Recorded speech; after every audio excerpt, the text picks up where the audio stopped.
You don't have to mention the intake or anything. You're just talking about the alternator, the belt, the water pump. Okay. And the reservoir is on this side on this truck, but most trucks are on the other side. Okay. So if you want, you're not going to do this truck because we don't test this truck. Okay. But if you do test a truck that has a reservoir over here, you can mention it on this side. You don't have to mention it on that side. Okay. Okay. But most of the coolant reservoirs are on the other side. Okay. Okay. So basically, the only thing you're talking about on this side, alternator, properly mounted, secured, not bent, broken, or cracked, no exposed wires, and no frayed wires. It's belt driven. Okay, there's no more than 1 inch of play in the belt. It's not torn or frayed. The water pump is on the inside of actually it's right below the alternator. They both run on the same belt, so you don't have to mention the belt once. Okay. Okay? You just say the water pump, the hoses are connected on both ends and not bent, broken, or cracked, properly mounted, secured, no leaking.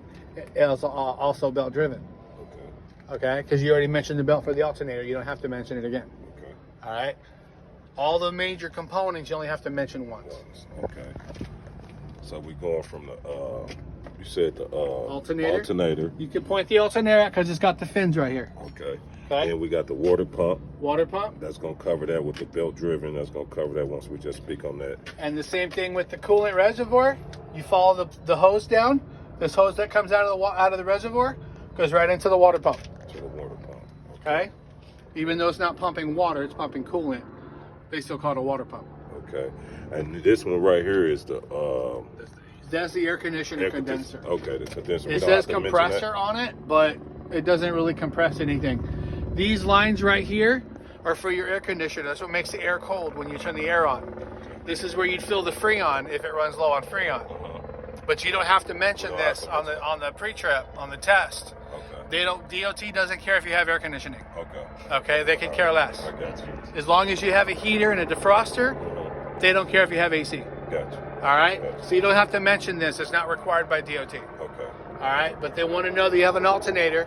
They want to know that the wires and hoses are correctly attached and not frayed or exposed wires, and that it's properly mounted to the truck. Okay. So basically, And you don't have to mention the windshield washer either. They don't care if you have that either. 4 things basically, right? Or just 3 main things? 3 main things. Okay. Alternator, water pump, and belt. And belt. And then the reservoir. The coolant reservoir is normally on the other side of the normal other trucks. Okay. But they only did it for 3 years in this model. Okay, gotcha. Yeah. All the other models of International, it's on the driver's side because people would pop the hood looking for this, like, oh fuck, it's on the other side. Okay. The other thing mentioned on the whiteboard, anyways, was the frame and then hoses.